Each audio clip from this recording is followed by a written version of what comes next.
20세기에 형성된 중요한 사회적 신화가 있습니다. 근대 사회 등장 이후 종교는 더 이상 공적 영역에서 영향을 발휘하지 못한다는 것입니다. 물론 이 명제는 부분적으로는 맞는 이야기입니다. 세속화된 사회 속에서 종교는 더 이상 사회적 가치를 제공하거나 공적 영역에서 사회적 기준을 제공하는 역할을 감당하고 있지는 않습니다. 오히려 자본주의 사회에서 경제적인 요인이 사회를 움직이고 변화시키는 중요한 영향력을 미치고 있는 것이죠. 하지만 그렇다고 해서 근대 사회 이후 종교의 영향력이 공적 영역이나 정치적 영역 혹은 사회적 영역에서 완전히 사라졌다고 생각하는 것은 일종의 신화입니다. 1990년대 이후부터 세계 곳곳에서 분쟁과 전쟁이 일어날 때에 그 분쟁과 전쟁을 심화시키고 또한 더욱 나쁜 길로 몰고 있는 것은 종교적 요소가 굉장히 많습니다. 2000년대 들어서도 이러한 종교의 부정적인 영향력은 사라지지 않고 있는 것이죠.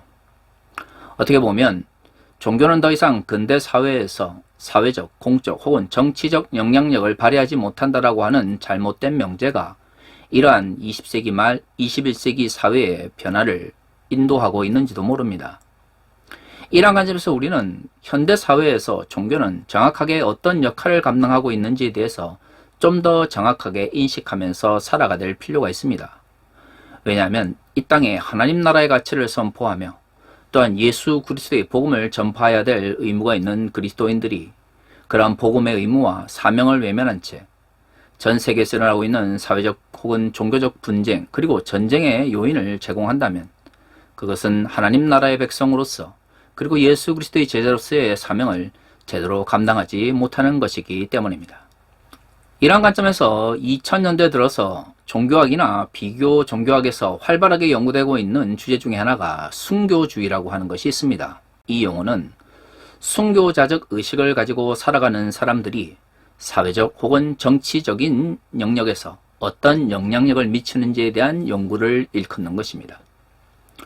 물론 이 용어가 2000년대 들어서 본격적으로 주목받기 시작한 것은 이슬람 과격 테러리스트들이 종교적인 이유를 내세우면서 자신들의 폭력과 테러를 정당화하기 시작했기 때문입니다. 왜 근대 사회 속에서 더 이상 종교가 중요한 사회적 요인이 아니라고 생각되어지는 이러한 현대 사회 속에서 가장 종교적인 요인이 이러한 폭력을 정당화하는지에 대해서 많은 이들이 궁금해했던 것이죠. 순교주의에 대한 연구가 활발해지고 있는 것은 어떤 측면에서 보면 굉장히 씁쓸한 현실을 반영하고 있는 것입니다. 하지만 우리가 한 가지 기억해야 되는 것은 순교주의라고 하는 것은 단순히 이슬람이나 이슬람 과격 테러리스트에게만 나타나는 현상은 아닙니다. 사실 2000년 전 예수의 승천 이후 예수의 복음을 로마 사회 내에서 전파하였던 많은 이들은 부분적으로는 순교주의적 의식을 가지고 있었습니다. 물론 순교주의는 긍정적인 영향력이 있습니다. 핍박과 어려움의 세상 속에서 믿음을 지켜주는 역할을 감당하는 것이고 또한 종교를 위해서 자신의 생명을 바친다라고 하는 것은 자신이 전파하는 복음 혹은 진리에 대한 정확성 혹은 진실성을 표현해 주는 것이기 때문입니다. 그래서 기독교뿐만 아니라 다른 종교에서도 순교자들에 대한 숭배와 그리고 존경이 넘쳐나는 것이죠. 하지만 초대교회나 교부들의 글 속에서 알 수 있는 것처럼 순교주의는 부정적인 영향력도 분명히 가지고 있습니다. 가장 부정적인 영향력 중에 하나는 현실을 외면한 상태에서 순교를 위하여 수단과 방법을 가리지 않는다는 것입니다. 순교라고 하는 중요한 종교적 목적을 이루기 위해서 잘못된 수단과 방법을 동원하여 자신의 목적을 이루려고 하는 것이죠. 목적이 수단을 정당화해 주는 것은 순교주의의 가장 부정적인 영향입니다.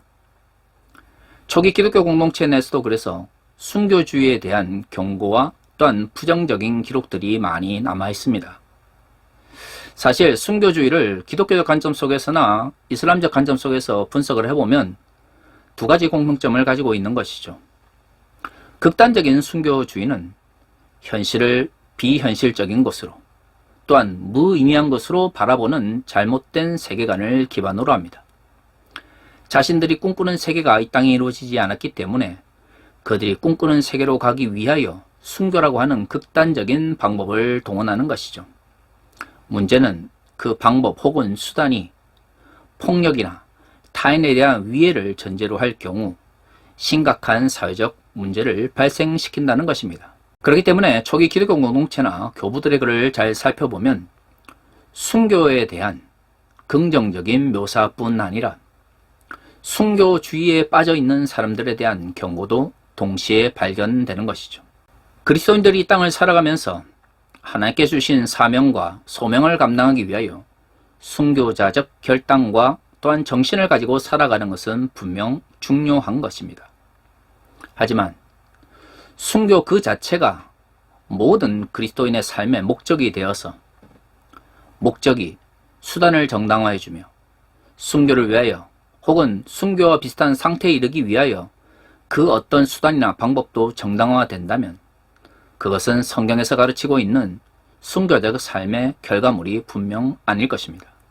물론 순교주의뿐만 아니라 과거 교회 역사를 잘 살펴보면 목적이 잘못된 수단을 정당화해주는 경향이 많았습니다. 진정 우리가 과거의 역사를 통하여 하나님의 뜻을 깨달을 수 있다고 믿는다면 과거의 교회의 잘못에 대한 분명한 분석과 성찰 그리고 반성이 필요한 것이죠.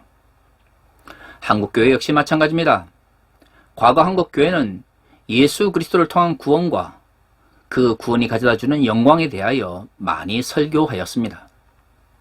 특히 어려운 시대에 교회에서 선포되어지는 수없이 많은 설교는 하나님께서 우리에게 주실 영광이라고 하는 중요한 주제에 집중되어 있었습니다.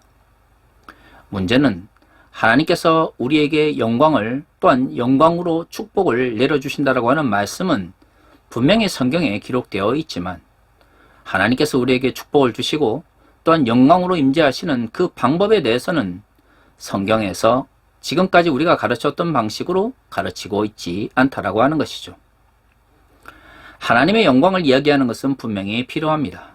문제는 하나님의 진정한 영광은 하나님의 방법과 또한 성경에 기록되어 있는 가르침 속에서 임재하는 것이지 우리가 원하는 방식대로 또한 우리가 추구하는 방식에 의해서 무조건적으로 하나님의 영광이 임재하는 것이 아니라는 것입니다. 오늘 우리가 읽은 본문의 말씀은 예수 그리스도의 십자가의 죽음과 또한 그 십자가의 죽음이 어떻게 예수 그리스도에게 하나님의 영광이 임재하는지를 자세히 설명하고 있습니다. 예수 그리스도의 제자로서 그의 삶을 쫓아가는 것이 그리스도인의 삶의 목적이라면 그 목적의 끝에는 하나님께서 우리에게 베푸실 영광이 있는 것이죠.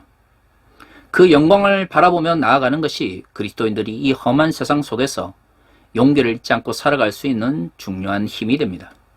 문제는 아무렇게나 살아가도 하나님께서 우리에게 무조건적인 영광을 주시는 것이 아니라는 것입니다.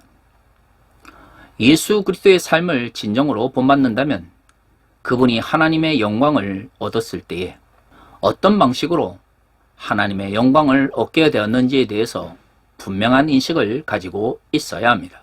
오늘 본문의 5절은 이렇게 이야기합니다. 너희 안에 이 마음을 품으라. 곧 그리스도 예수의 마음이니. 그리스도 예수의 마음을 품는다고 하는 것은 무엇일까요?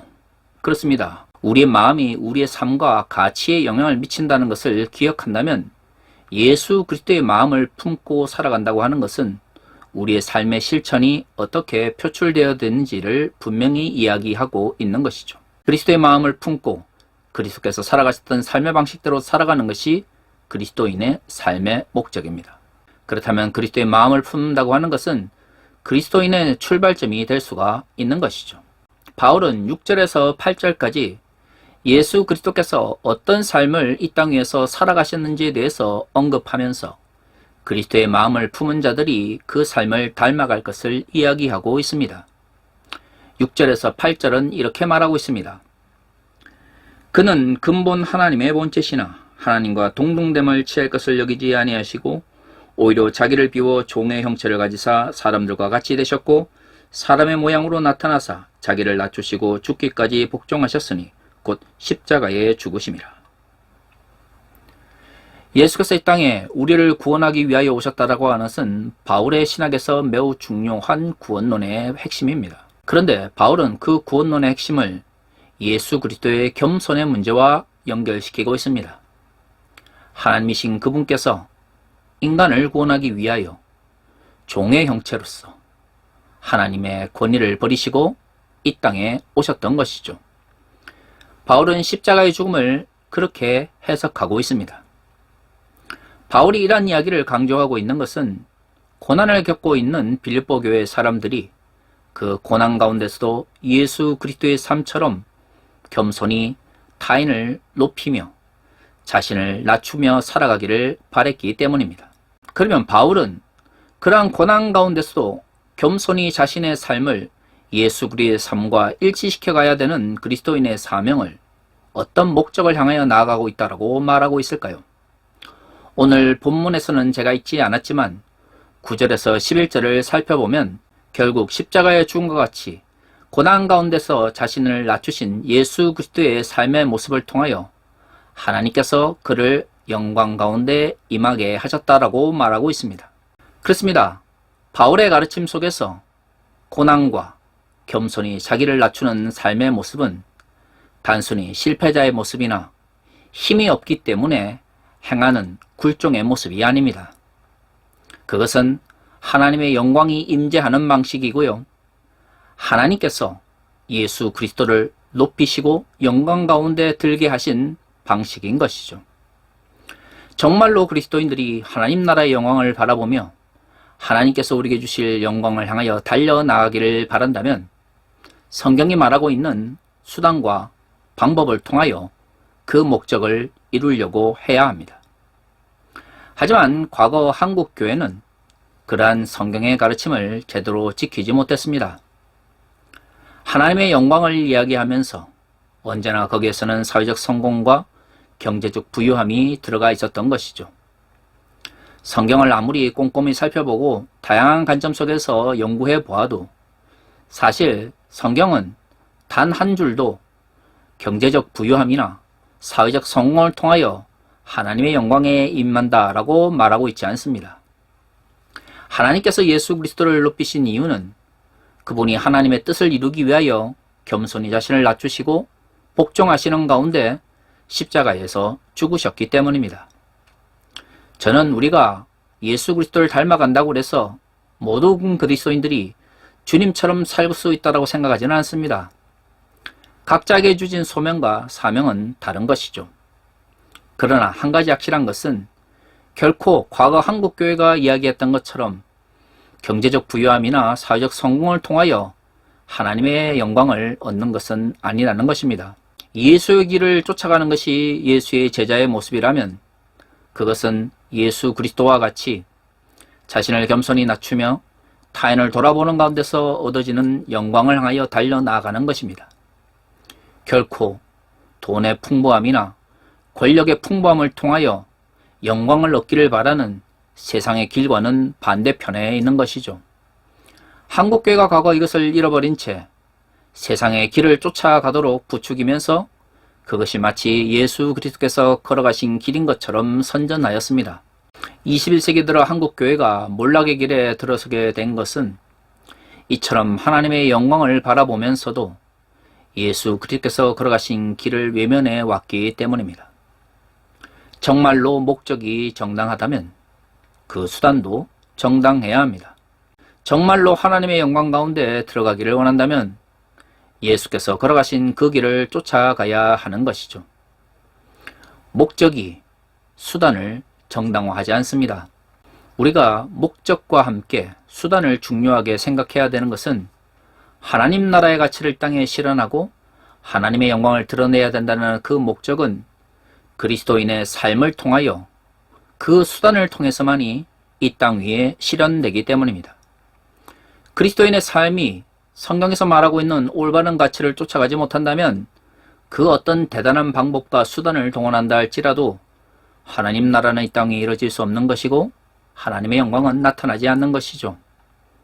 좀 더 성령의 역사와 하나님의 능력이라고 하는 측면에서 보면 우리가 아무리 나약해 보이고 우리의 관점 속에서 아무리 비현실적으로 보인다 할지라도 예수께서 걸어가신 그 길을 쫓아가면서 또한 올바른 수단을 향하여 나아가는 그리스도인들을 하나님께서 영광 가운데 임하게 해주실 것이라는 것입니다.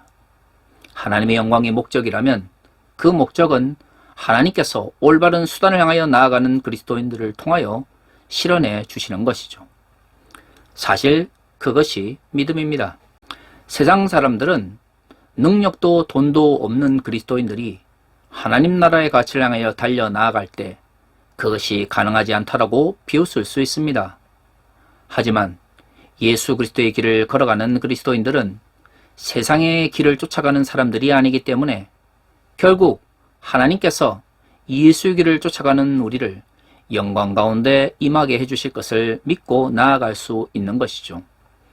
진정한 믿음은 그러한 힘과 능력을 가지고 나아갈 때 표현될 수 있는 것입니다. 오늘날에도 대형교회 목사들과 소위 목회적으로 성공했다라고 하는 사람들에 의해서 예수 그리스도의 길이 아닌 세상의 길이 마치 하나님의 영광을 얻는 길인 것처럼 호도되고 있는 상황입니다. 진정 하나님의 영광을 바라보는 그리스도인들이라면 어떻게 그 목적을 향하여 나아갈 것인지를 진지하게 고민해야 합니다.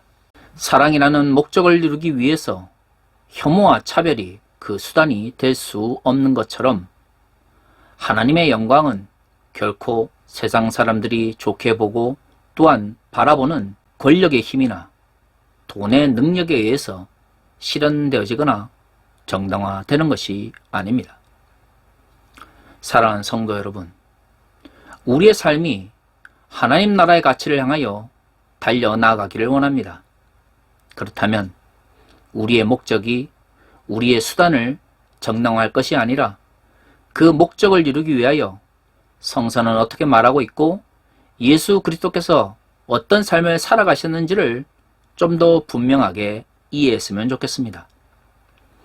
목적과 수단이 모두 하나님 보시기에 아름다운 모습으로 펼쳐지기를 원합니다. 그 가운데 하나님 나라가 온전히 임할 수 있는 것이기 때문입니다. 다 같이 기도하겠습니다.